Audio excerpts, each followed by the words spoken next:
Good evening and welcome to the March 18th edition of Beyond the Headlines. It is my absolute pleasure to welcome you. I'm your host for this evening's show, Colin Dowe, and we are going to have an exciting ride as it was. I'm not going to say an exciting run, but I'll preview coming off on the heels of Intercall 2024. We are going to be speaking about CARIFTA 2024. As you're all well aware, Grenada will be hosting that competition. So thank you very much for joining us, whether you're bringing us into your homes or anywhere that you might be via all of the GBN platforms, whether it's our traditional television, on radio, or social media platforms. Thank you for having us being a part of your Monday evening.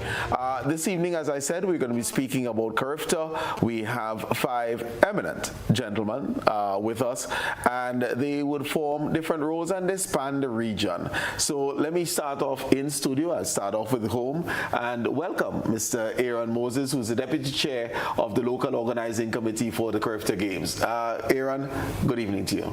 Good evening. It's a pleasure to be here to engage in a healthy discussion on the status of the CARIFTA Games, or expectations, where we are in preparation, and to inform the Grenadian public as to the importance of this game and to excite them about the prospects of ensuring that they come join with us at the newly refurbished stadium, and to ensure that we deliver a wonderful experience to our Caribbean participants, as we have done on the 2 previous occasions when we held the games in 2000 and 2016. Okay, and speaking of our Caribbean participants, we do have a number of them with us, and maybe I would start off with you, Steve, an introduction. So you introduce yourself and, well, your country and portfolio. Well, again, my name is Steve Augustine. I sit as president of the BVI Athletics Association, of course, in the BVI, the British Virgin Islands, and the island of Tortola. We have been competing at the CARIFTA Games for a very long time. We're hoping to come down to Grenada and take some of those medals back with us. But again, I mean, it's really good to be on the show. I'm hopeful that we have a fruitful conversation, and I'm just happy to share what we've been doing in the BVI over the past year or so in relation to preparing for the CARIFTA Games down in Grenada, or over in Grenada. Thank you very much, Steve. You know the cost of airline travel and the idea that you no longer have 2 free checked bags, so you probably shouldn't carry too much away from Grenada because it can get very expensive. We'll take the medals on our necks. I don't think we need to check those through in the bags, but we're looking forward to bringing them all back on the necks. Excellent. Thelson? Or probably we'll go to Freddy. Yeah, just on mute and you go ahead.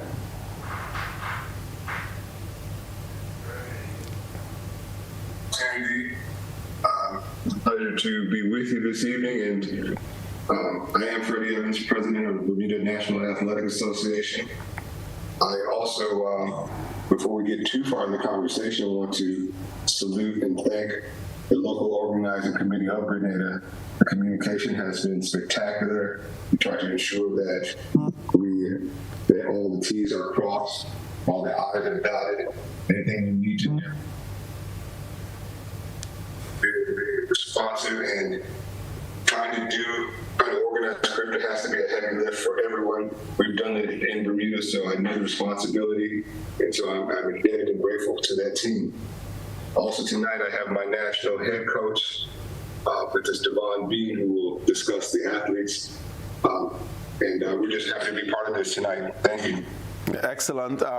Devon, we hand over to you. Yes, good evening, everyone. My name is Devon. I'm currently the Director of Athletics, National Coach for Bermuda.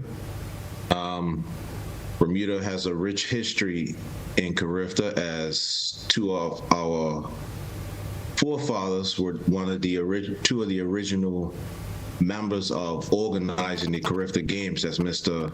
Randy Benjamin and Mr. Earl Hart. So Bermuda has a rich history of being participants, as we were one of the, I believe, 7 countries that first participated in CARIFTA. Bermuda has won CARIFTA twice, back in 1975, the year I was born, and 1980. So, yeah, I'm looking forward to coming to Grenada, bringing back some hardware. And actually, Grenada, if I had to move somewhere other than Bermuda, I really love the landscape, I really love the cuisine, I love the people. So my wife and I, if we had to move to another island, we'd be moving to Grenada. Okay, well, we certainly look forward to welcoming you in Grenada. I must confess, Aaron, I'm going to do some reconnaissance on your behalf because I take off tomorrow for Bermuda. I'll spend a couple of days, so I'll be able to bring back some intel, so we'll be able to guard against anything that Freddy and Devon have up their sleeves. Well, you had to make sure you look us up. It would be a pleasure to have you. All right, excellent. We have one more. So you introduce yourself. Hi, good night. I am Thelson Williams. I am a council member of the Athletics Association of Guyana.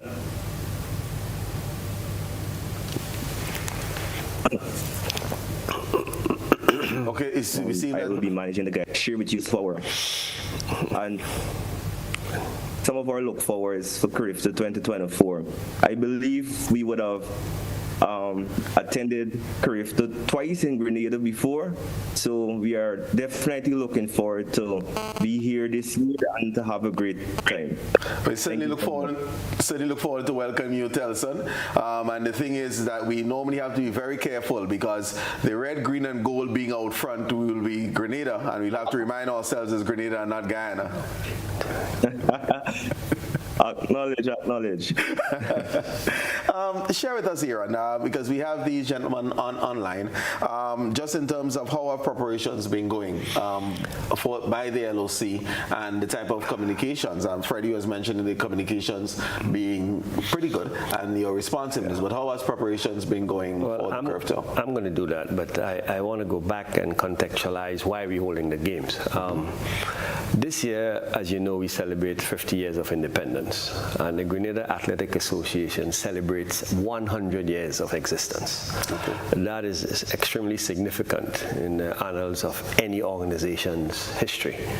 And so we felt that we needed to embrace the opportunity to bid for the games, and we're happy that we got it. Immediately, we convened our various committees, the LOC, and we have 14 functional committees that are tasked with dealing with every aspect of the games. And we are like Kirani in the last 50 meters of the 400. So we're heading to the finish line. We're almost there. As you're aware, we are refurbishing our athletic stadium. We just resurfaced the main track, and the warm-up track is going to be resurfaced this week. Okay. So we had to rebuild it entirely because of damage to the core, the base of the track, due to ill use, heavy equipment going over it. So that will be completed at the end of the week. So from that perspective, we'll be ready. All the equipment that is required, including new additions, etc., have arrived in Grenada.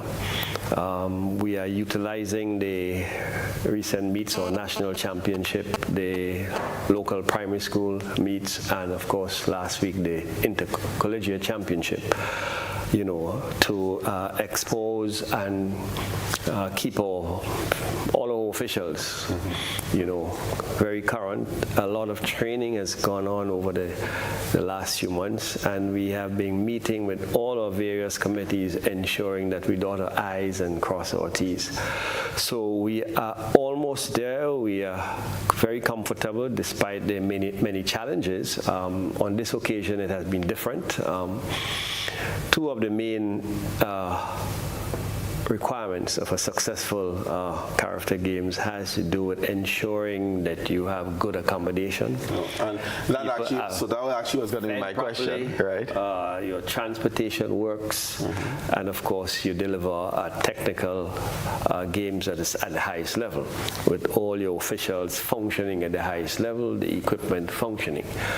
But on this occasion, unlike the two previous occasions where we had a games village, where most of the, if not all the athletes were housed at one hotel, that was not possible this year, because a large hotel is functional, a different organizational structure. And as you know, the Caribbean is doing extremely well with tourism. Last year we had a 14.6% increase in tourism. So we are competing for hotel space. So on this occasion, we are housing our athletes in 14 different properties. Now that poses some unique challenges. Logistically, the transportation becomes more complex. The need to ensure consistency in quality, especially in the food, etc., utilizing a number of caterers. Some of those properties do not have kitchens, so we have to have caterers do the entire offering. Are we speaking some hotels? We also have some guest houses. Guest houses and apartment complexes, which we have a lot of in Grenada. How many people are we expecting coming into Grenada? It is the largest CARIFTA ever, approximately 800 athletes and officials. And that will be fine-tuned because, you know, some countries will add a few, subtract a few, maybe due to injuries, as the case may be.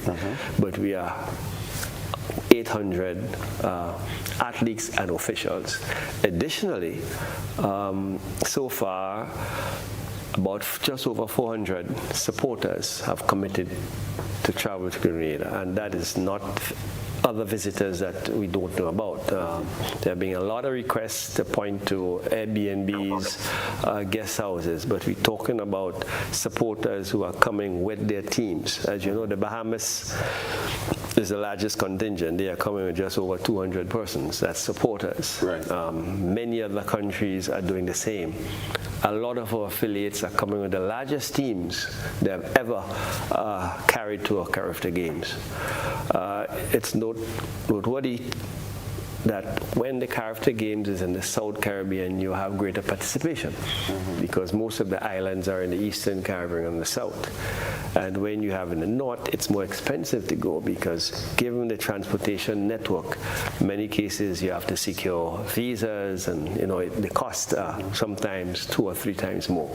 So generally, when you have the games in this part of the Caribbean, the countries in this part of the Caribbean, because of cost considerations, generally can send more athletes. Okay. So it's going to be the largest in the history of CARIFTA since it started in 1972. We certainly look forward to that. Initially participated in from its inception. Okay, excellent. And let me just invite Freddy to come in because I believe your team, Freddy, will be traveling the furthest, coming from Bermuda. So what's the makeup of your team by way of numbers, and you know, how do you manage bringing a team this far south?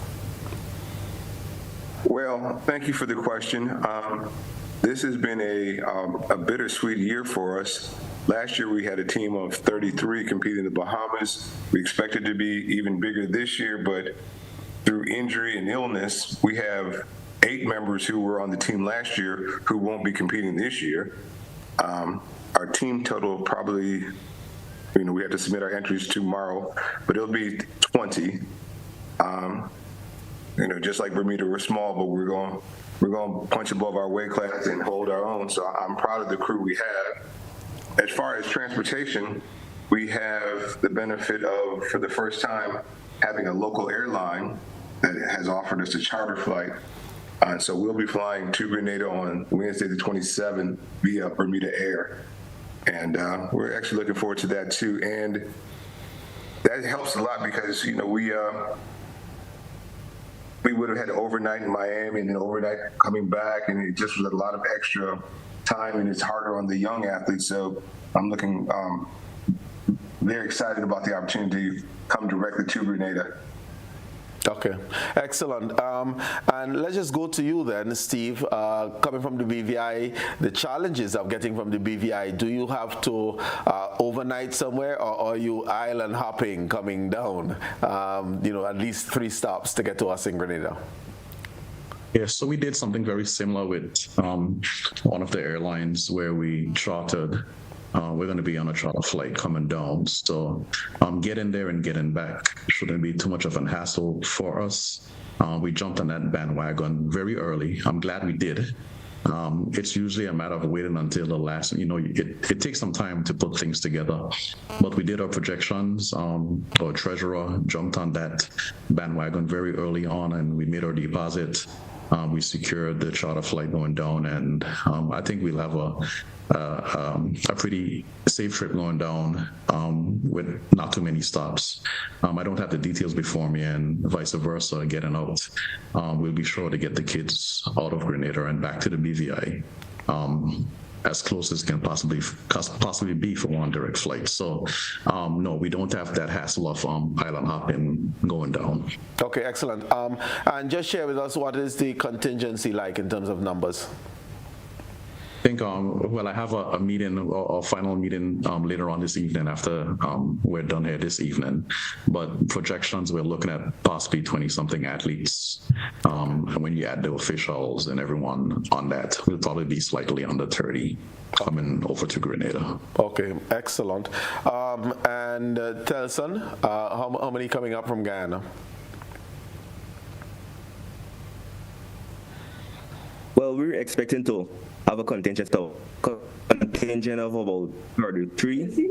We have 23 athletes, 4 officials, and the remaining being dignitaries, including the president of the association, the general secretary, the assistant general secretary, and a few of the coaches in the association. Okay. And have you gone the charter route yourself, or you're depending on Carl or Inter to bring you in? We're using commercial flights. As it is right now, we have some difficulties, or I must say we had some difficulties with funding and so forth. So but this year we're looking at commercial flights, and next year hopefully we can charter flights, or for future CARIFTA we can charter flights. Okay. All right. Aaron, what is the Grenadian contingent looking like? We do have home field advantage, so how many are we fielding? Well, that has not been finalized yet, but I would say somewhere around 45 athletes. As you say, we do have home advantage. So we are looking at, a sizable team.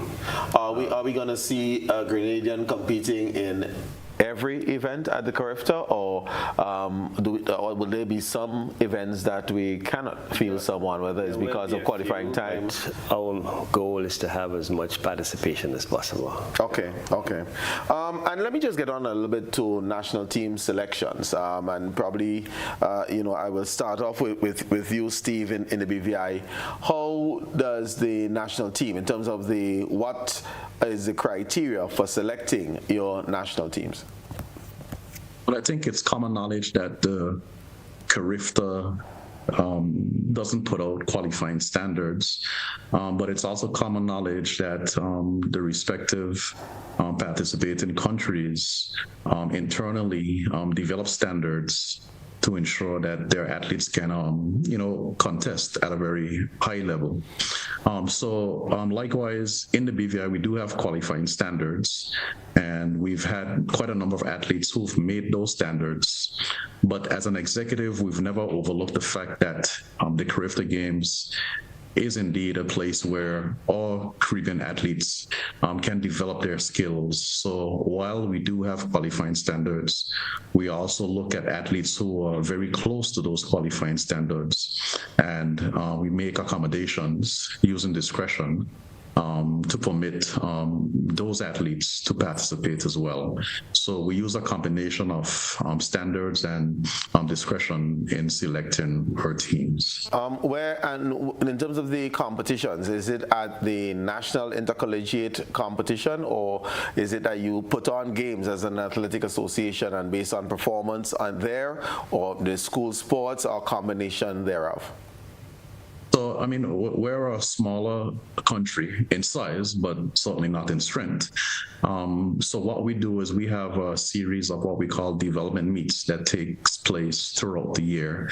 And our athletes have an opportunity to physically come out at those development meets and secure those qualifying standards. We permit or allow athletes abroad to do the very same thing, secure those qualifying standards abroad as well. We've had cases where, for instance, let's just say we had 4 athletes qualifying in the 100-meter or the 200-meter, where we've had to have runoffs on island, and we would organize that on a case-by-case basis if that predicament presents itself. But essentially, we have development meets throughout the year. The athletes are free to compete and contest those events, and we keep track as to who is qualifying where and who is doing what where. And as I said, when it comes a matter where discretion can't be used, we simply have a runoff or hold a meet where those who are contesting the same event can come out and really show who is the better guy or girl in being selected to make the team. We haven't had that this year, but I know last year we had some young ladies in the high jump, and I think the year before we might have had some young ladies in the long jump. Perhaps a plus for us is our size. We're spread thinly across the board, so situations like that don't occur too often. If I may interrupt you, how do you ensure that there is equity in exposure and hence opportunities for selection, let's say Tortola versus Virgin Gorda? Well, it's not Tortola versus Virgin Gorda or Tortola versus Jost Van Dyke or Anegada. It's one territory. So we regularly have, obviously you know the BVI very well to call the name Virgin Gorda, which is one of our sister islands. But at our development meet series, our athletes over in Virgin Gorda, we accommodate them. They come and they compete against our athletes in the BVI, and it's one team, it's one country, one territory. So there's no differentiation as to where you live within the Virgin Islands. We meet together at the A.O. Shirley Recreation Grounds on Tortola. If you've been to the BVI, you know it's just a short boat ride to Virgin Gorda or Anegada. So the kids, they come over, we contest together. As a matter of fact, our clubs even spread across the water. So we have clubs with that are both affiliated on Tortola and Virgin Gorda. So the teams aren't separated by the waters. We are one country, one territory, and that's just the way it is. Okay. If I may confess, last weekend I was in the BVI, so I not only am familiar, but I've been there. I'm a Caribbean man. Let's put it that way. I therefore have a bone to pick with you because you certainly didn't stop by and look for me. So I'm going to hold you to that to make sure you come back and do look for me when you're here the next time around. That I will do, and you'll fund the bill out in the East End. I hear you loud and clear. All righty. Let me just bring you in, Thelson, and just ask. Same question I would want to start off, because the challenge, whereas there's a conversation by Steve that the BVI is small, Guyana is a large landmass. And how do you ensure that you get the best from Georgetown to Berbice and elsewhere? Yeah, thanks for the question. I mean, we do have a large landmass, but our population size is just over 700,000, which is definitely small for us. So just as my brother said just now that they would have developmental meets, we have the same setup here. We'll have developmental meets on weekends or every other weekends where we have these athletes compete, and we set a standard for them, first of all. And I must say not all would reach the standard, but there's some that are very close to the standard that we also select to give the opportunity also. So we have a similar system like the BVI. Okay. Is there an intersecondary school competition that you zone in on as your showcase and probably would be one of the opportunities for identifying talent to make the national team?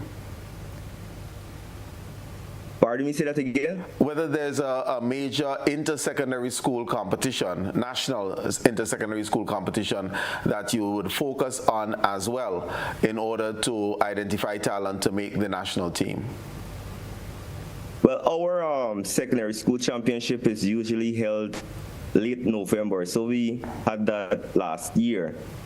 And what the association did is the association held some developmental meets starting from January, and we would have had some trials where some of these athletes who competed in the school championship took part, as well as other athletes took part, and we would have selected the athletes who would have met the qualifying standard, as well as those who were very close to the qualifying standard. I must say that we would have increased our number from last year. Last year we had 17 athletes. This year we bring in 23 athletes, and they are very, very good athletes, and we have some athletes that are prospects for medal, because we would have seen a lot of improvements from last year to this year. So we're hoping that they will go out there and give it their all, and we're trusting that their all will be good enough, to return back to Guyana, making the Guyanese proud, making Guyana proud, and themselves, of course, proud. Excellent. Devon, your headache, as it were, in identifying the talent to make sure that you have the best to compete for Bermuda. Similar to the gentleman from BVI in Guyana, we set our own standards, and how athletes can qualify for CARIFTA is we also have developmental meets, which usually start like in January. The association, the BNR Association, is responsible for a series of meets of putting it on, as well as most of our clubs are responsible for putting on track meets throughout our season. And throughout those meets, athletes can qualify for CARIFTA. And just like Mr. Augustine, we have athletes that do meet our standards that we put out early, but we also are sympathetic to those athletes that have shown commitment and dedication to their craft. Some that are closer than others, and some that we feel that when they get in the CARIFTA environment will bring the best out of them. So we use as well as we have our inter-school sports, as you asked another gentleman, which is tomorrow and Thursday. Even though the bulk of our team is already picked, you never know what you could find in an inter-school competition. I'm sure all islands have the what's the word I'm looking for, term, or have the problem of the best athletes are doing other sports. So for instance, we had a javelin thrower a couple years ago who was a cricket player, and we asked him to put a javelin in his hand, and he ended up being a pretty good javelin thrower. So throughout our inter-school sports, as well as our high school individual sports days, you never know what diamond in the rough that you could find. Mm-hmm. We're going to leave somewhat of a window open, because over the next couple of days, hopefully we find somebody that kind of excites us, and we might just throw them on the team and see how they do. The beauty of having a charter flight, there will be an extra seat. Yes. Well, unfortunately, we have to submit the final entry, so the calendar didn't fall right for us this year. But I wanted to echo what Devon said, and then I appreciate that the other gentleman offered that they are still working to develop athletes. I think a lot of times the focus on standards, because it is CARIFTA. Well, let me say it a different way. Sometimes people conflate CARIFTA to being something other than a developmental meet.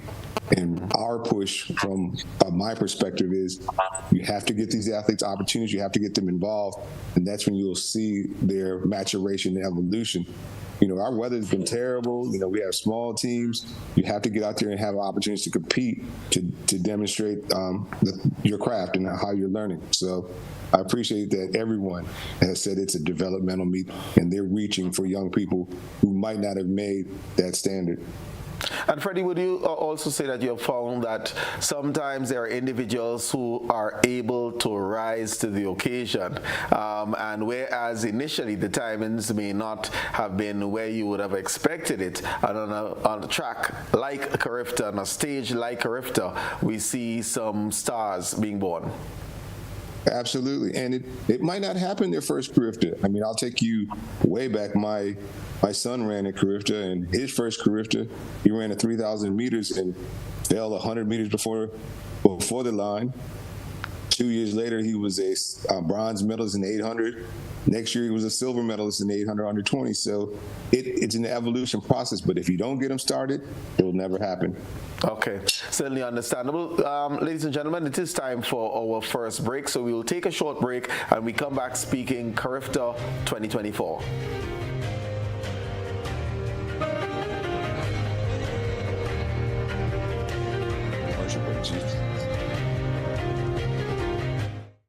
I'm a VIP.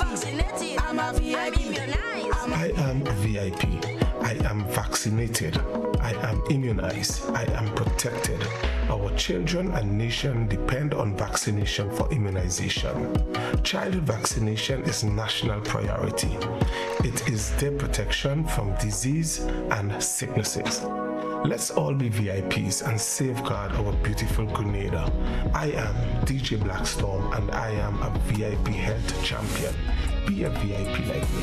Let's all be VIP champions. A message from the Ministry of Health, Wellness and Religious Affairs, Be a VIP Childhood Vaccination and Immunization Campaign in collaboration with UNICEF and the Pan American Health Organization. The Planning and Development Authority of Grenada, PDA, is enforcing regulations to curb illegal, disorderly, and unauthorized development in several locations throughout the state of Grenada. The authority is concerned that structures mainly associated with vending are negatively impacting the environment, has undesirable public health and sanitation consequences, present obstructions to vehicle and pedestrian traffic, can become projectiles during adverse weather conditions, and generally affect the aesthetics of the nation. The PDA will work along with stakeholder ministries and institutions to effect the demolition, removal, and disposal of structures which fall in the category of illegal and disorderly development, commencing January 2024. In this regard, persons who vend in or occupy such illegal structures are advised to secure their personal belongings and have the structures removed ahead of the planned PDA demolition operations. These actions of the PDA have become necessary to safeguard and protect public health and the environment, ensure the safety and well-being of all citizens and visitors, discourage any future disorderly construction, and encourage compliance to regulations pertaining to physical development in the state of Grenada. This is a message from the Planning and Development Authority of Grenada. Are you looking for a reliable, affordable, and customer-friendly pharmacy?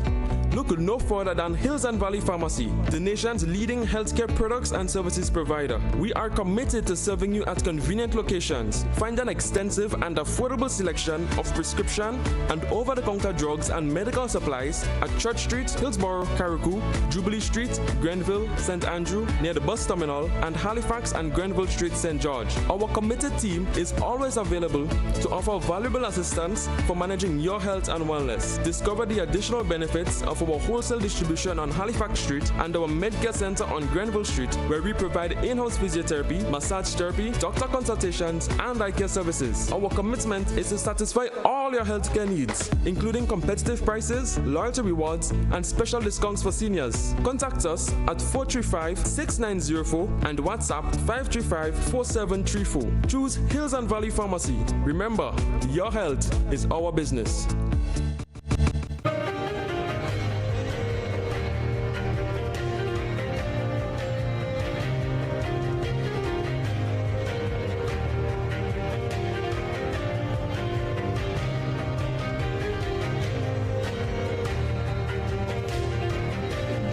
Welcome on back. TV. We're speaking CARIFTA 2024. Aaron, how many countries can we anticipate? Would every CARICOM nation and associate member be represented, or what's the number of countries? Because we do incorporate other countries in the Caribbean. So we have committed so far 28 countries. 28 countries will be participating this year. Okay, excellent. And just in terms of the Grenada's participation by way of selection, we heard from the other gentleman how, Bermuda, the BVI, Guyana go about making selections. We just concluded Intercall. What is our format? Well, we are similar. We do have an annual calendar of activities that we pursue. After the break in August, we do start with our conditioning and strengthening activities. We then go into a series of development meets, taking us into December, sometimes into January.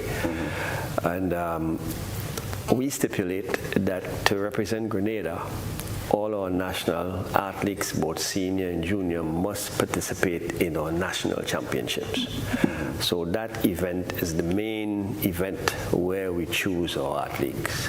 But we do make allowances for incorporating an outstanding athlete coming out of the national school championships.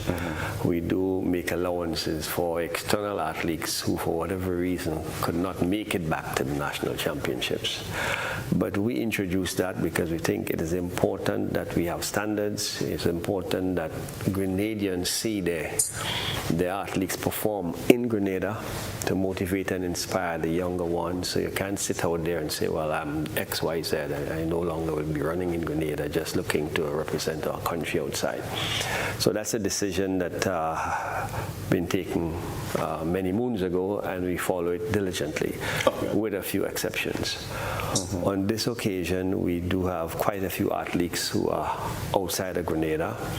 One of the challenges we have, for instance, we recently had a few months ago about 5 or 6 of our athletes got scholarships, and most of them are potential medalists. It's always challenging to get them to come back because of the college they attend have their different programs, both academically and so sometimes they don't get permission to do so.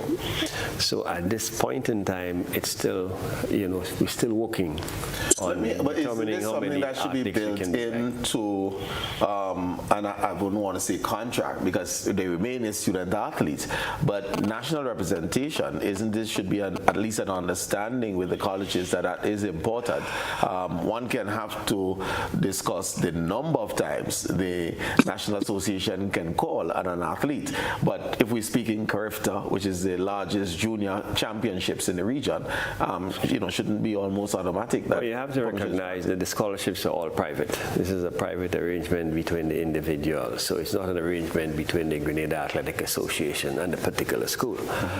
So we do not have jurisdiction over that. And these schools have their own programs. Some of the schools vary. Sometimes to sustain the athletic program, they have to be competitive.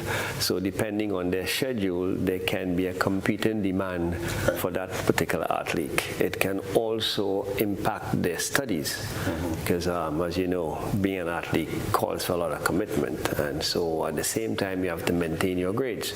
So there may be some critical classes that they would miss because, you may say it's only a weekend, but they don't have the vacation like we have Friday and the Monday, so all these are challenges. So not every time we can get the school to agree to release an athlete at a particular point in time. So that remains a challenge. That's the nature of the scholarship system in the U.S. What happens.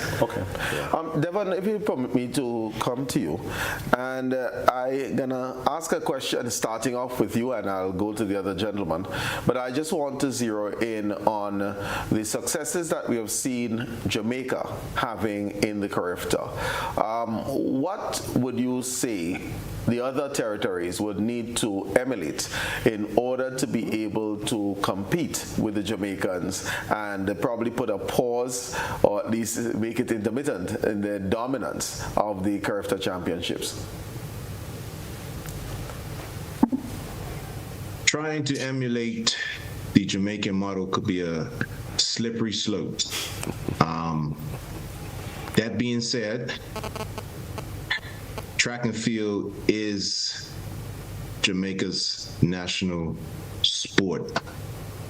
Everybody from the top down rallies behind the sport of athletics and track and field. On the other hand, they are experiencing a lot of burnout because so much pressure is put on these young athletes to perform at CARIFTA, at World Youth, and World Under 20s, that by the time they get to senior level, they're pretty much either injured or lost interest in the sport of athletics. So it's a really slippery slope. I know of some instances where these young kids are training twice a day, 7 days a week. And we all understand that athletics could be a way out of their country to set up their family and themselves in the future. But us as coaches have to be diligent of not pushing that envelope too far.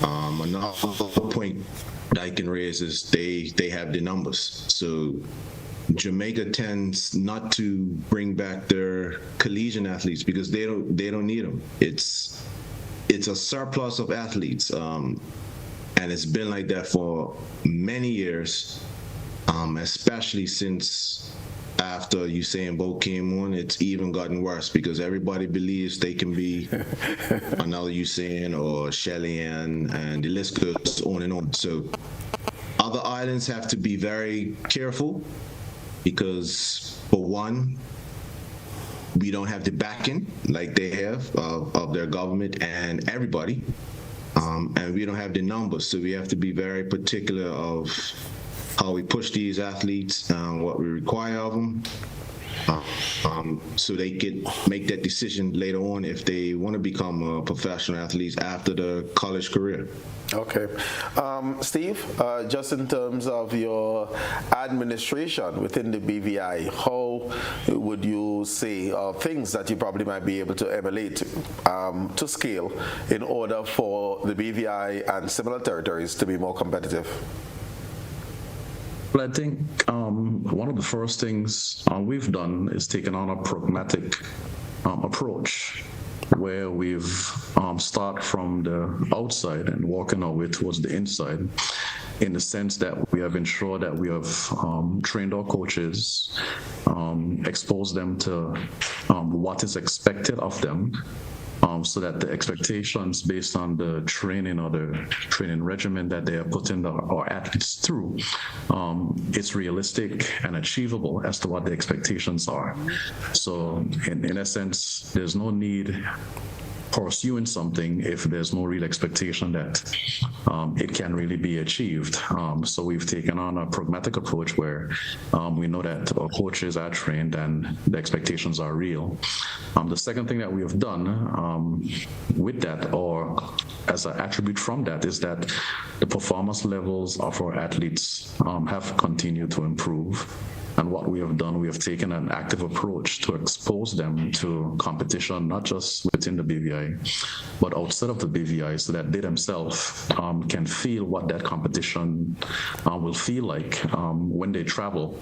In the BVI, we're a small country, and our athletes get very familiar in knowing who they're running at, who's in the race with them, and what the expectations are for the athletes who they're racing against. And that comes with its pros and its cons.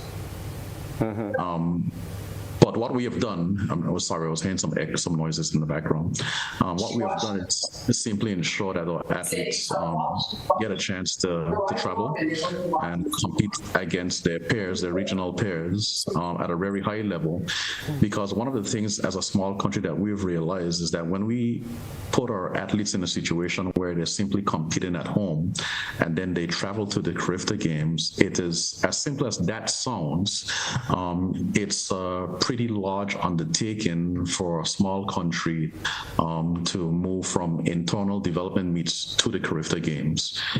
So what we've done is we've created these steps in between so that our athletes not overwhelmed when they do get to the CARIFTA games as far as the competition level. And we've continued to work with that, and we've seen some progress with that, so that when they're there, although the competition level is typically very high, they're not frantic or too frantic to go out there and compete at their best. So we've tried our best to ensure that our athletes are comfortable as they move through the hierarchy of competing at the regional stage, with CARIFTA being perhaps one of the highest levels that they compete at in the Caribbean. Okay, understood. Thelson, in Guyana, what can be done, what has been done in order to ensure that the Guyana team is more competitive and we take some points away from the Jamaicans? All right. So what we have been doing here in Guyana is to ensure that the coaches, first of all, is trained, that they have the necessary equipment and resources that they need to train our coaches, athletes here. And we have been getting great support from the government thus far through the National Sports Commission, where we're able to provide very important and necessary equipment that the athletes need and are using. One of the major problems we have, however, is our athletes, when they get to a certain age, we don't have the luxury of paying them or giving them a stipend or so forth here. So we find that some of them become frustrated, or some of them may be fortunate and they would get a scholarship and they would leave Guyana, and that's a plus for them. But many of them would usually struggle here in terms of getting scholarships, staying in the sport, and transitioning from the junior into senior and then probably into elite. So I know the Jamaicans, they would usually have tons of support from their government, also from donors, from overseas, probably from the US and so forth. So I don't think we can compete with them at this point, but with the little support that we're getting from our government and from sponsors here, we are ensuring that the coaches, first of all, are trained and have the necessary resources so that they can train these athletes and bring them to the level, or bring them to that standard where they can go out there and represent Guyana on a regional level and at an international level. Okay, thank you. And Freddy, that really falls in your part as head of the Athletic Association in Bermuda. Development of coaches, financing, a programmatic development that ensures that Bermuda is more competitive. How have you gone about this challenge?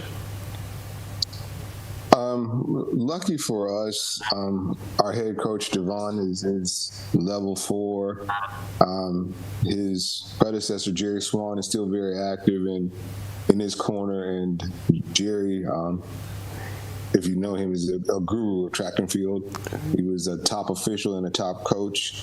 All of Devon's coaches are certified, and so that development, that expertise is translated to the athletes. I had to smile as my colleagues, and I really appreciate what Steve has been doing. BVI is just their jam, and I have a lot of respect for that, and Guyana as well. But they said they're small. We're like 60,000. We are small. For us to find numbers are difficult, so we try to bring the best in.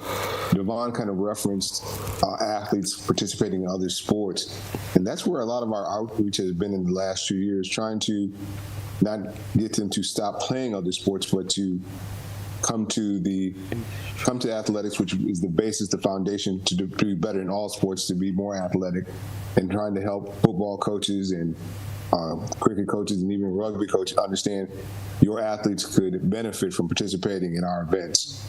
So we had that outreach going on, trying to get more athletes too. Okay, excellent. Aaron, yes, public backing, yes, private funding, and as importantly, one common theme, Idea Bluff certified coaches. Where are we? Well, that will take a long time to discuss. Athletics is the most participative sport in Grenada. It's anchored in a school-based system. Every kindergarten, all the way up, do have an athletic meet. Tremendous talent, tremendous enthusiasm. We see a lot of parental support at the lower level. That wanes as athletes come up the ranks. We've been having some challenges where the school-based system has not performed as it should in the last 15 years. That collaboration between education and sport have not been managed effectively. Working together with the Ministry of Sports in the last 15 to 20 years, the Athletic Association have trained over 150 coaches, certified coaches. If you look at how many are functional, maybe 30 or less. And where are they? Doing their own thing. We have had a lot of schools, because of the focus on academic performance, CXCs, they have pulled teachers who are trained as physical education specialists who have been exposed to athletic certification away from the holistic development of our kids has not been attracting the leadership attention. So if you look at our intercall in the last 15 years, you'll see varying levels of participation. You'll see events, 3 or 4 great athletes, and the mass of the rest are not. And because of those challenges which we've been trying to articulate as an association and to get the policy makers to go back to what work, we have seen a move away from parish and village athletic sporting activities that have declined. We have seen a major challenge of many of our athletes. Some of our colleagues mentioned it for different reasons. They retire at age 15. Well, because the structure we have, you move from high school to TAMCC, and TAMCC does not have a program. But why doesn't TAMCC have a program? Why doesn't TAMCC compete in what is probably the largest athletic championships in Grenada, the Intercall? There are many reasons for that, a lot of resistance. But I think we have got to this stage where policy decisions have to be taken at the Ministry of Education level that we address that. So we have tremendous talent.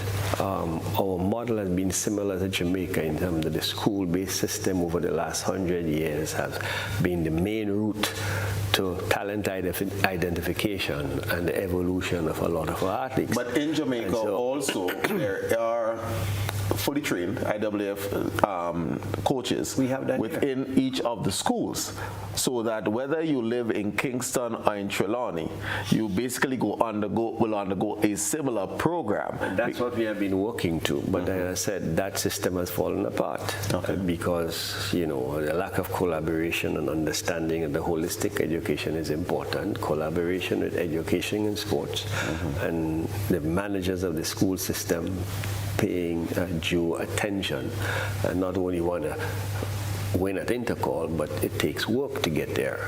So a lot of our coaches who are in the school system have moved on to focus on the academics, gone to teachers college certified, and that remains a challenge. While we have worked hard to build our club system, that cannot substitute. At that age, kids need to be in a structured system, and not leaving it up to the whims and fancies of whether I do that. And don't forget, we function in a different environment where there are multiple distractions, So with all the pieces that we have worked and we need to work, the facilities, the equipment, the coaches, the training, the exposure to events, we're trying to do that, but it's hard work. And if anyone is a weak point in the chain, we suffer for it. But we persevere with very little resources. Yes, we do have significant private sector support, But that has come given our international success, and people are like that. When the help is needed, which is in the early stages of development, it's hard to come. People want to be associated with quote-unquote success. So we have to begin to see it from a different perspective, because the sport of athletics builds discipline, it builds character. It allows people to get opportunities for education. A very small percentage of athletes worldwide, despite of the thousands, will live professionally by the sport, like most sports. So the main thing here is development of a holistic young individual who is disciplined, who understands a vision and the ability to achieve something working hard. Because athletics is an individual sport. You have to train. You have to prepare yourself, So we have to recognize the role of sports in a society, its importance, and the individual sports, whether it's football, cricket, athletics. And athletics being our most participative, it can offer a tremendous, opportunities for our young people. Okay. We have to work at it. All right. Steve, holistic development. What, as an association, do you do for the development of these athletes? And I say that on the backdrop, and I will certainly ask the other gentlemen, certainly those charged with in the AAs. If you are fortunate, you can have a professional career of 10 years. If you're fortunate. How do we prepare these student athletes for their futures, whether it's in athletics as a professional or as an individual, so that they can be successful and their lives, quote unquote, is not over at the end of CARIFTA if they get that far? Yeah, that's a compounded question, and I'm very deserving of a very compounded answer. I'm going to answer you in two ways, if you may permit me. I'm going to answer you diplomatically, and I'm going to give you a general perspective as to why we are where we are, and perhaps I'll start with that first. So over the years in the BVI, we've had to look abroad for semblances of athletes that all athletes would want to be like. Of course, you've had the Usain Bolts, the Merlin Artis, and I take nothing away from any of those athletes. But as of recent, we have had the Karen McMasters, the Chantel Malone's, the Taisha Scott Harrigan Scott. So what that has done for us, as a prelude to your question, is that we have had almost like a mushrooming effect. It's been a catapult for our athletes, where they have now realized and recognized that we can compete at the world stage. So in other words, our athletes are no longer seeking, or not that they are no longer seeking, but they are very much inspired based on the fact that all local athletes, as in Karen McMaster, Chantel Malone's, Taisha Harrigan Scott, Adeja Hodge, and the list goes on, Ricoy Brathwaite, they can be the next Karen McMaster, they can be the next Chantel Malone. And that has had a tremendous mushrooming effect on Ireland for us, because we now have quote unquote stars from amongst us, or from within us, those that have come up amongst us and has progressed over the years. As it relates to long-term athlete development and keeping that interest in those athletes to ensure that they certainly progress thereafter CARIFTA. I think some of my colleagues mentioned it before.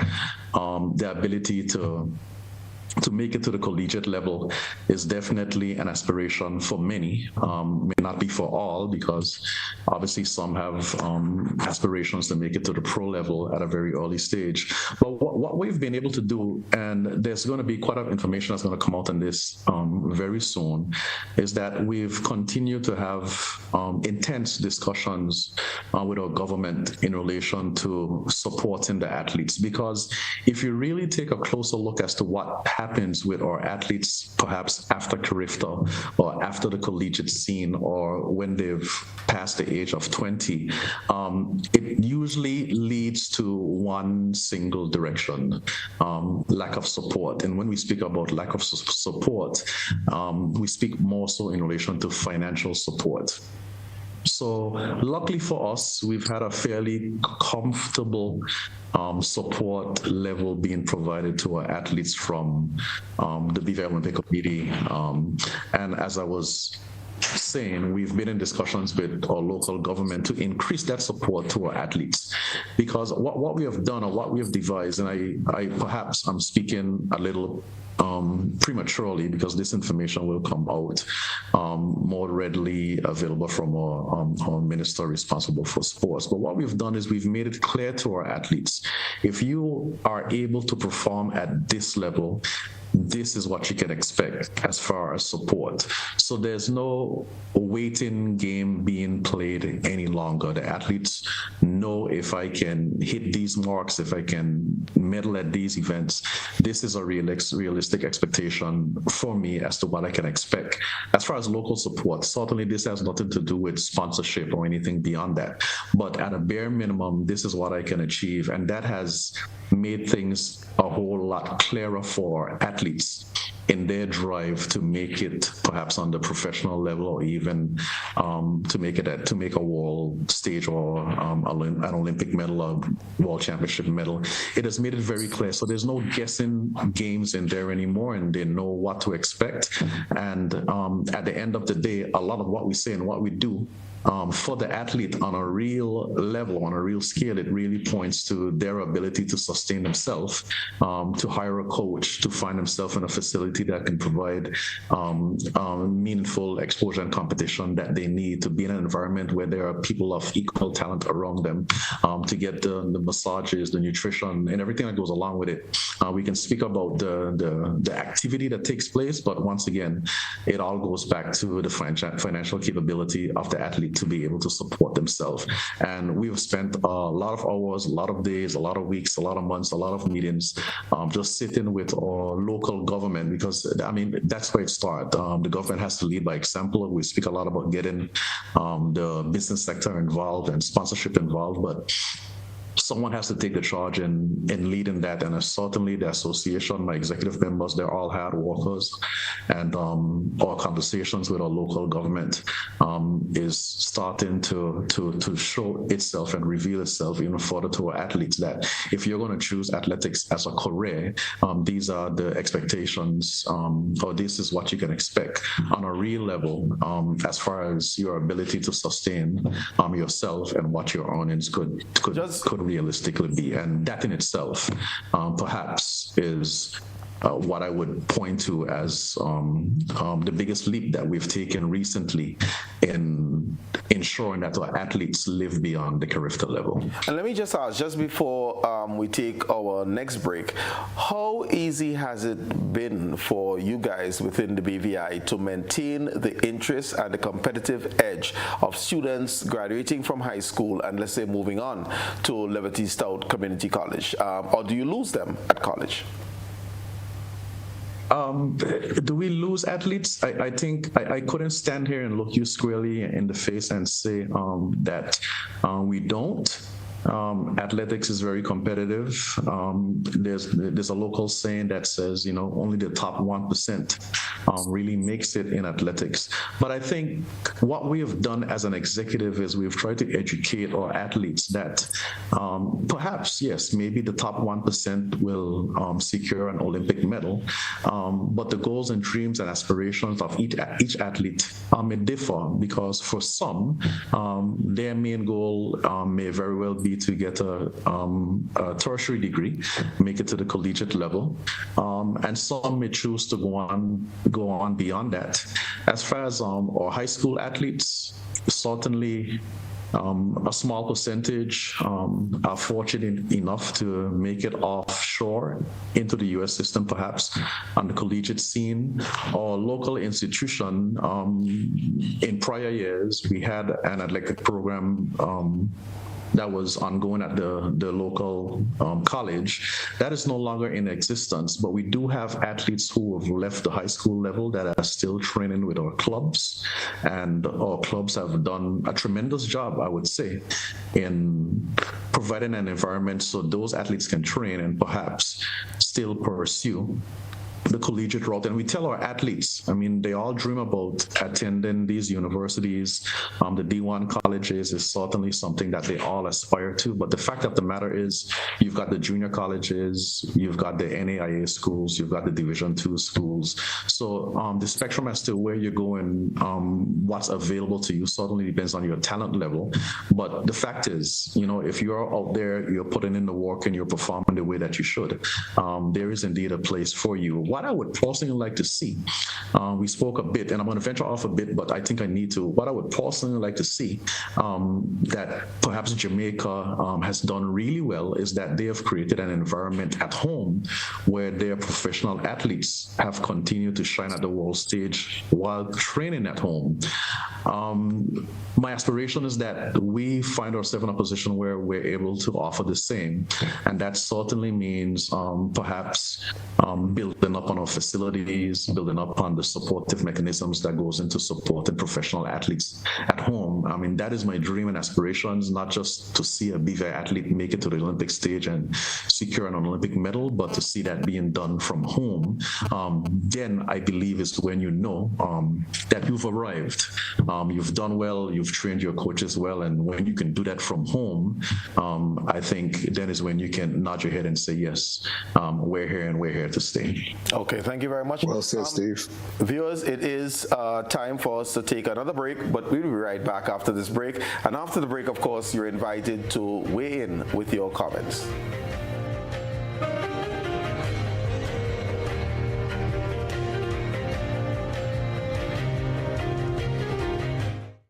Have you heard about the new Softweave bathroom tissue with total hygiene? As hygiene and safety have taken center stage, our bathroom tissue is now manufactured with 3 different technologies to offer the best protection for you and your family. UVC light technology for a safe and effective disinfection process, eliminating 99.9% of microorganisms. Also, production at high temperatures, killing all types of germs and bacteria. And it's pH controlled with delicate fibers to prevent irritation for even sensitive skin. Softweave Total Hygiene Bathroom Tissue, available in supermarkets and shops island-wide. Visit Softweave Caribbean Facebook or Instagram pages for more information.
Welcome back, viewers, and we're speaking CARIFTA 2024. Freddy, let me just go in, because we're speaking development of artists now, and so the strategy within Bermuda, holistic development of that athlete beyond their track career or alongside their track career. What type of initiatives have been focused upon within Bermuda?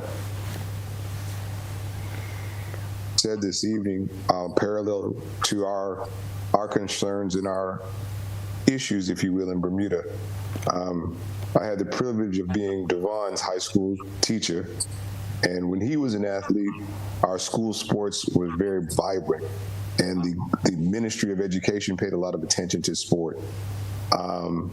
With the same kind of pressures as the the deputy chair articulated, the school systems have gone to focus more on testing, more on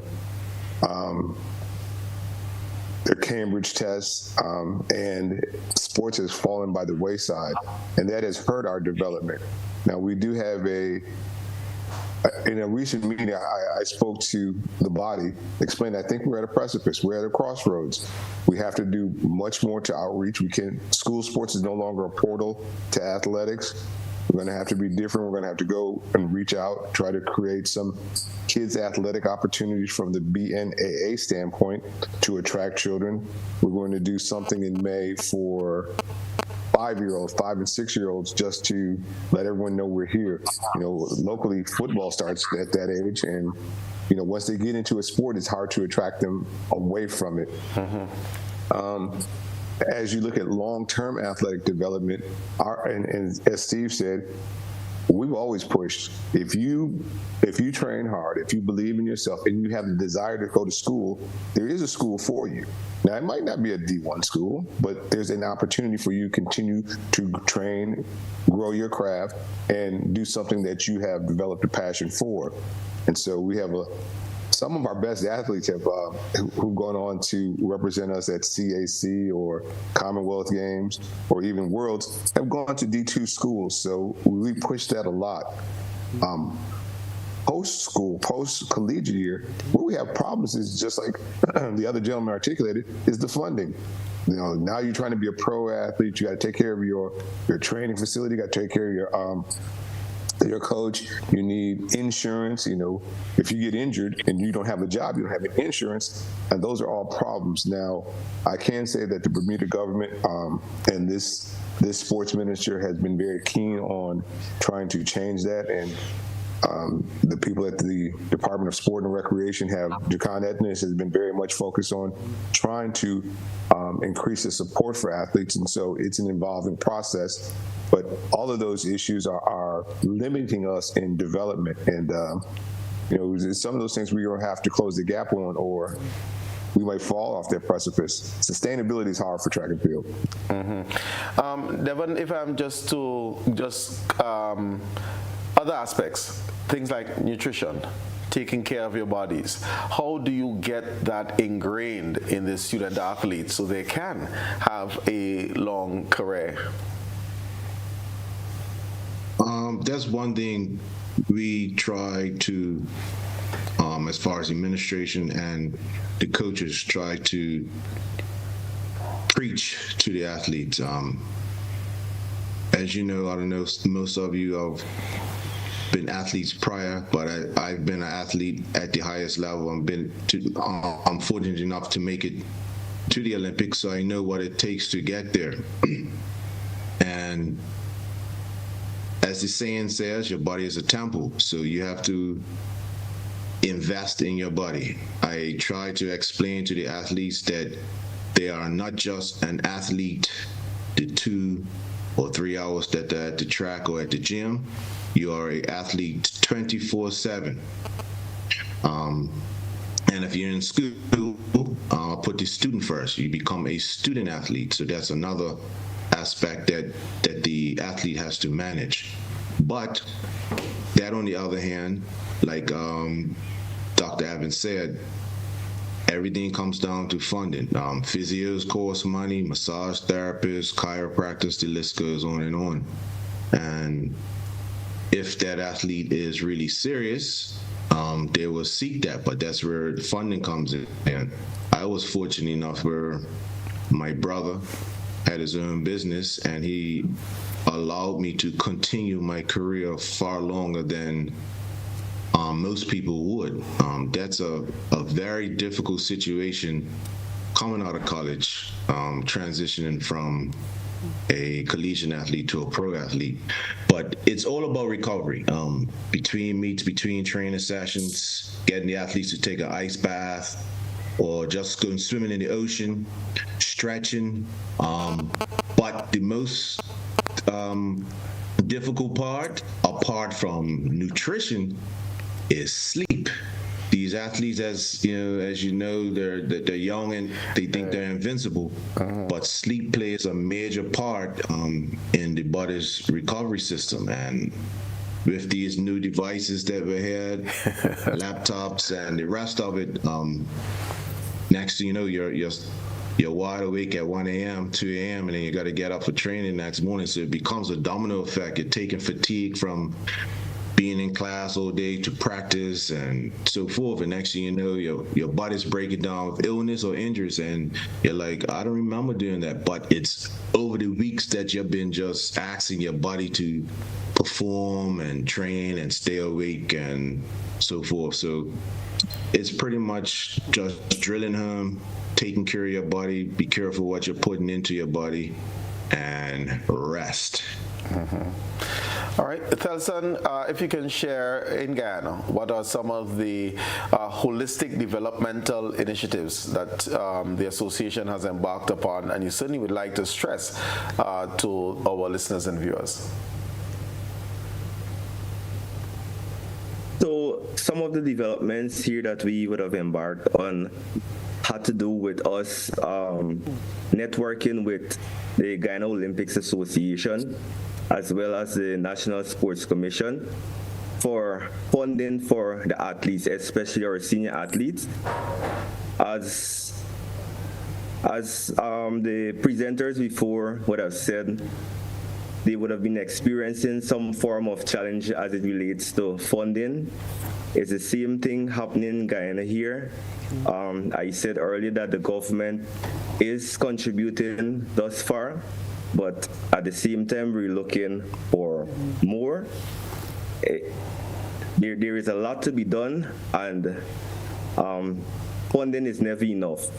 So what has been happening is that there are some support coming from the Guyana Olympic Association, where our senior athletes are given grants that would help them in purchasing equipment, purchasing uniforms, whatever they need to use within their sporting discipline. In addition to that, the association itself is looking at some of our junior athletes that have the potential and are living in unfavorable circumstances. They have been getting support from the association in form of small grants also. We have some of our athletes that are given sponsorship in the form of attending the University of Guyana. Some are attending Technical Institute, and some are going to private institutions to further their studies. So we're hoping that we can support these athletes not only in their athletic career, but also academics, because we know that the two needs to go hand in hand. And we're hoping that, they would put in the works needed. When it comes to nutrition, we have a nutritionist that would advise our athletes and would prepare a meal plan for them. The culture here in Guyana basically is we teach our citizens to eat healthy.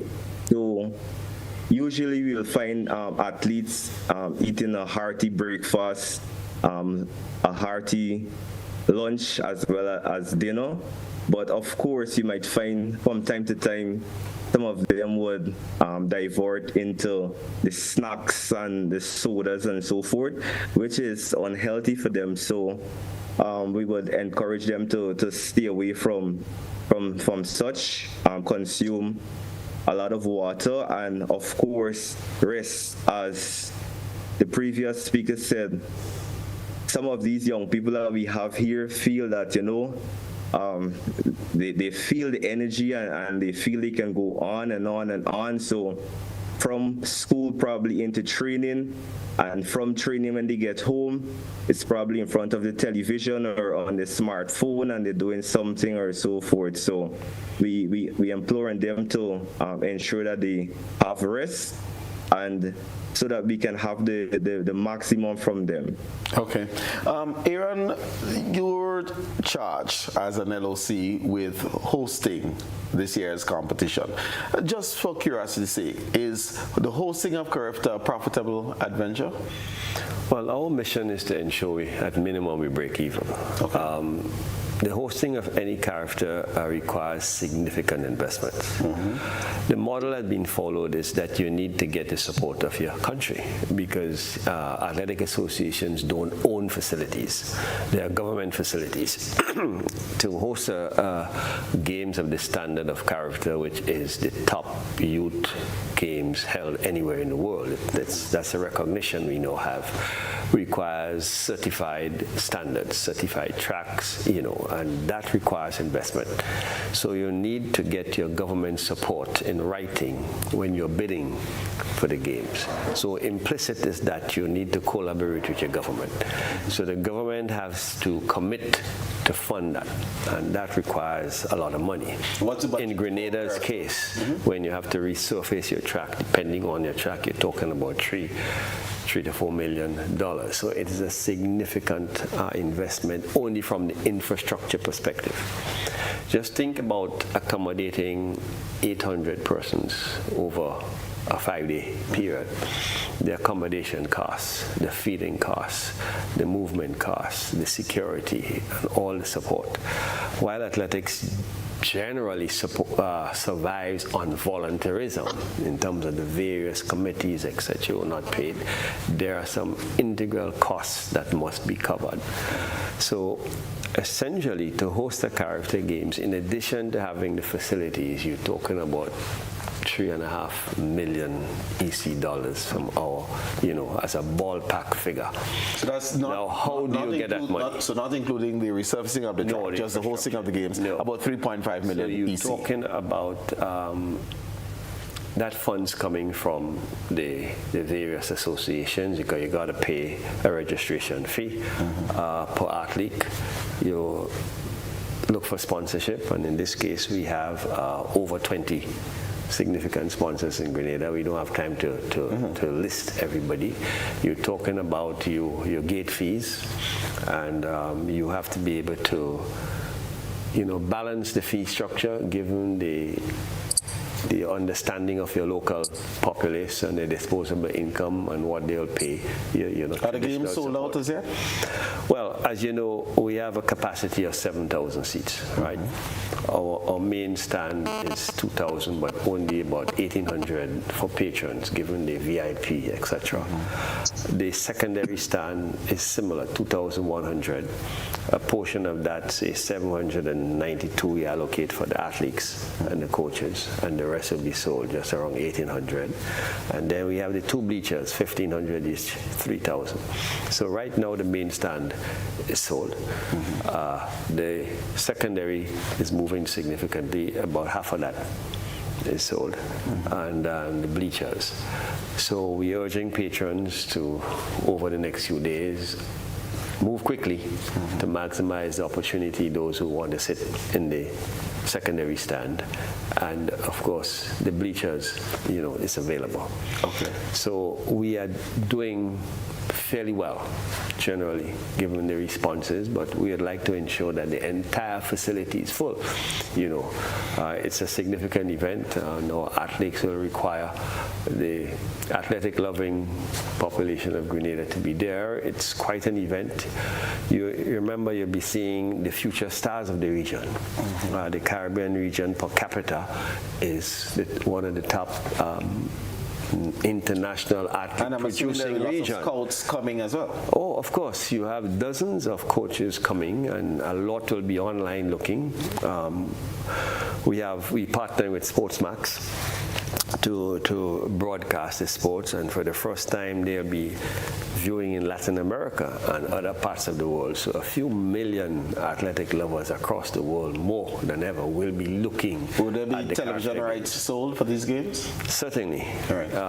SportsMax will be communicating to the various affiliates, and using all the mass media streams available, and to push the game. So to monetize not only for themselves but for the Grenada Athletic Association. Well, we do have a contract, and it's a sharing arrangement. They have to cover the costs. It's a business at the same time.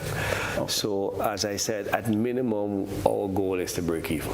And we should not be left with any debt after putting on what we hope will be a very well-run, tremendous Grenadian experience, and that's what's unique. Every time we have done it, our colleagues across the region have loved it, and so we hope to do better on this occasion. And that requires all Grenada to support. Okay. All Grenada. We're gonna get a chance. I'm gonna let you have the final word, but the time is really moving with us. So I need some final comments from each of you gentlemen. So you can decide what your final comments will be, but I also want you to include where do you see success. You can talk an event, you can talk number of medals, you can talk number of goals, but I want to hear where you see success as well. Steve, we'll start with you. Oh, okay. Where we will see success. Well, I know that we're coming back with the last year's silver medal in the high jump. We have that athlete will be there with us once again, and we expect her to do just as well as she did. 2 years ago, she got the bronze. Last year, she got the silver. And we're expecting her to perhaps make an attack. Go ahead and say it. That's a trend. She's trending now, bronze, silver. So go ahead and say it. Yeah, so it would only be expected that she goes right ahead and gets the gold. We've got a young man, Mr. Freddy, who's been progressing really well in the 100-meter runs, under 17 male athlete. We're expecting him to go there and defend himself. He'll be up against his peers, the best in the region, and we expect him to go there and do well as well. There's so many. We had a young lady that grabbed, a silver or bronze in the shot put sometime back. We expect her to come there and defend that as well. And we have a few upcoming sprinters, young ladies, in the 100 and 200, and we expect them to be there and really showcase their talents. I think we're spread across the board.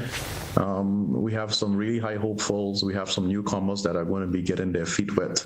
But I think the underlying certainly goal, aim, and objective is to expose our athletes to regional competition, certainly at its best, and let them see what is really out there, with the hopes that whether they medal or they don't medal, they do return home and they realize that if I'm going to be competitive at the regional stage and certainly to take it to the international stage, I've got to bring my A game to my training. And I think aside from the medals, that is definitely the underlying objective of the Beef Athletics Association. Okay, Devon, where do you see success for Bermuda? We have a few returning medalists in this year's team. Young man in the 5K. You have a young man that won the bronze medal in the octathlon, and as well as our under 17 girls 4x1 was fortunate enough to win a bronze medal last year. We have a very young, inexperienced team. We have very little under 20 participation this year. So it's going to be difficult for us to put a quota on the hardware that we're looking to bring back. But this team never seems to amaze me. They rise to the occasion. They may be small, but we pack a punch, as Doc said earlier. We're going to have a few surprises. Like I said, I don't want to put a number of medals that we're hoping to win, but we're going down to Grenada to want to get to know one another. As you know, a lot of the friendships are built during your CARIFTA days. Yeah, pretty much go down there, have fun, and be very competitive so you can come back to your family and your country and hold your head high. Okay. Thelson, what does success look like for Guyana? Well, our team is fairly, most of the athletes on our team are fairly new to CARIFTA, and we are definitely looking forward for a greater number of medals as compared to last year. We have some athletes that are exceptional, that are great prospect for gold or a medal, I should say. We have Tiana Springer, who you need to look out for in the 400 meters. We are also coming to defend our title in the 4x4 mixed relay. We have Atoya Harvey that will be competing in the 1500 as well as 3000 meters. So we're expecting medals in our event also. And we have a very good on the 17 female sprint, which is Natalia Hinkson, that is being running impressive times. So we're expecting medals there. I cannot say for sure how many medals we're going to return with, but we're definitely returning with more medals than last year because we come in hard this year. Excellent. Freddy, you heard your coach, but as president of the association, how will you define success for Bermuda? I thank you, and I think Devon articulated it so well from the administration's perspective. I'm looking for athletes who represent their country well, who are disciplined, who are respectful, responsive. On the track, I'm looking for competitors. Off the track, I'm looking for ladies and gentlemen who reflect their family values and Bermuda values and are going out there to do the best they can at every time they take the track. And that's all you can ever ask for an athlete. Give me your best, and we'll be successful. So I'm looking for good people, good citizens, and things that reflect Bermudian values. Okay. Aaron, you get the last word. So what does success look like for Grenada? And then say a word to the Grenadian population. Well, as the host, I think our Grenadian athletes will be inspired and motivated to do the best times, the best throws, the best jumps. So the success will be when they exceed their performance, so doing their best times. As you know, traditionally we have done well in the field events from inception in 1972 with Eros Rapier winning the gold in the javelin, and javelin has been our strength and the field events. But the home court advantage of people are highly motivated, we can expect anything. Okay. All right. How many medals did we bring home last year? I can't recollect off my head, yeah. But you expect a better performance than in the Bahamas? Well, we expect a good performance, a great performance. All right. And I want to take the opportunity to talk to the Grenadian public. We have an athletic, enthusiastic public, and that is manifested particularly at the intercall games, where you see frenzied support by a lot of parents, a lot of villagers, a lot of alumni coming to support the sport. So our athletics crowd is a very important stakeholder. But on that particular day, the most important stakeholder is the athlete. They have worked hard, they have trained, and this is their opportunity to shine, to impress, to seek a scholarship, to break records, to do things.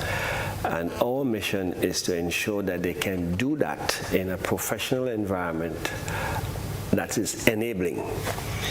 So specifically, I want to address the ability to start a race professionally, where those athletes should be concentrating, listening to the instructions, and when that gun go, to avoid false starts, So they need to be given a fair opportunity to do so.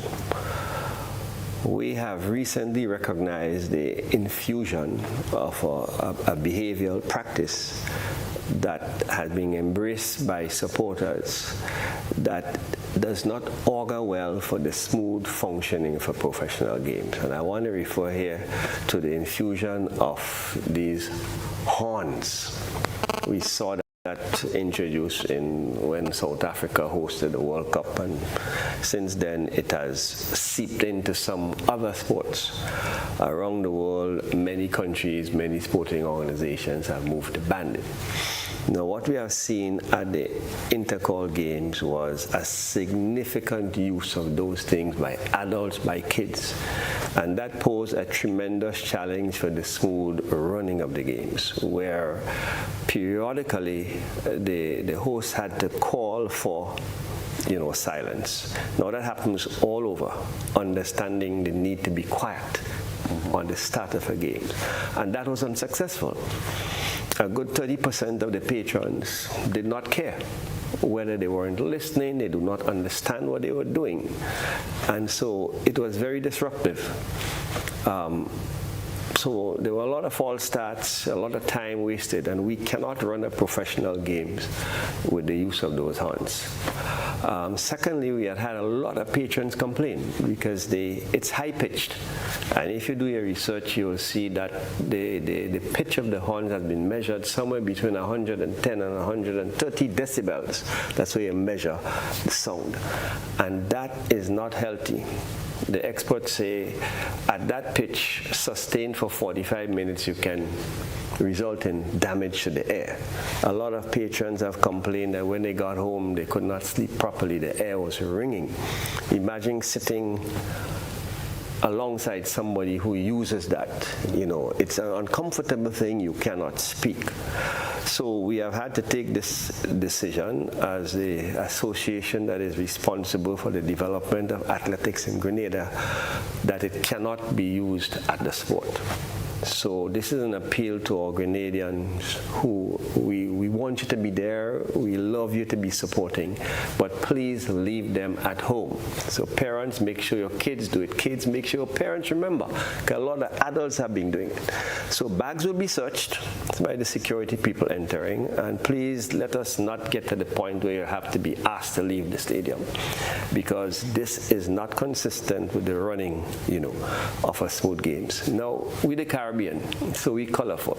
So we have had the drumming and whatnot, but this is a concentrated group, and they understand that at the start of the race you stop.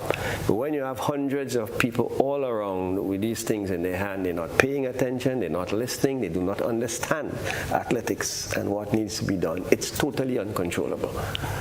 So going forward, this will not be allowed, So please, we're asking Grenadians, leave them at home. It's disruptive. It's going to cause a lot of problems. We wouldn't be able to ensure that we have a high-quality games, that the world will respect, that everybody will be happy. But most importantly, we give the athletes an opportunity. It is their day to perform at the highest. So please, let us deliver a great Grenadian experience. We are very hospitable. We are expecting the same things. The games will be, both morning and afternoon. The morning session starts at 9 to 12. Sometimes it goes to 12:30. And the evening session will start at different times on each day. 2:30 is the official opening on this Saturday. On the last day, it will start at 4, and it should end around 9. The opening ceremony will be exactly an hour. There will be speeches, culture, etc.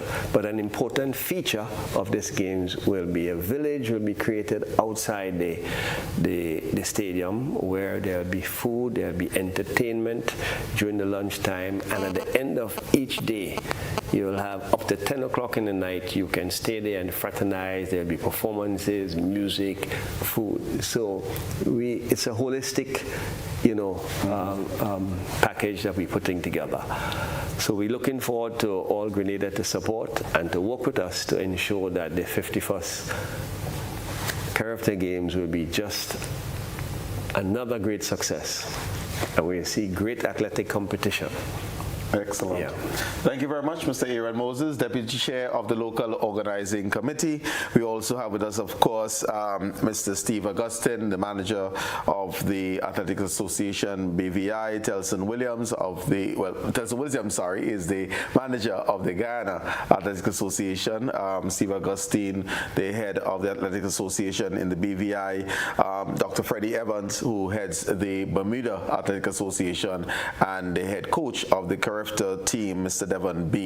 Gentlemen, thank you so very much for joining us. It was an absolute pleasure discussing CARIFTA 2024 with you. And to you viewers, we likewise say thank you for being a part of this evening's program, the 51st CARIFTA Games on Grenada's 50th anniversary as Grenada Athletics Association celebrates its 100th year. We look forward to you supporting Grenada, yes, but supporting athletics, supporting our youngsters and this very important activity as they strive for excellence. Looking forward to seeing you at the games and looking forward to your joining us again in 6 days, 22.5 hours. Look forward to seeing you then. Good evening.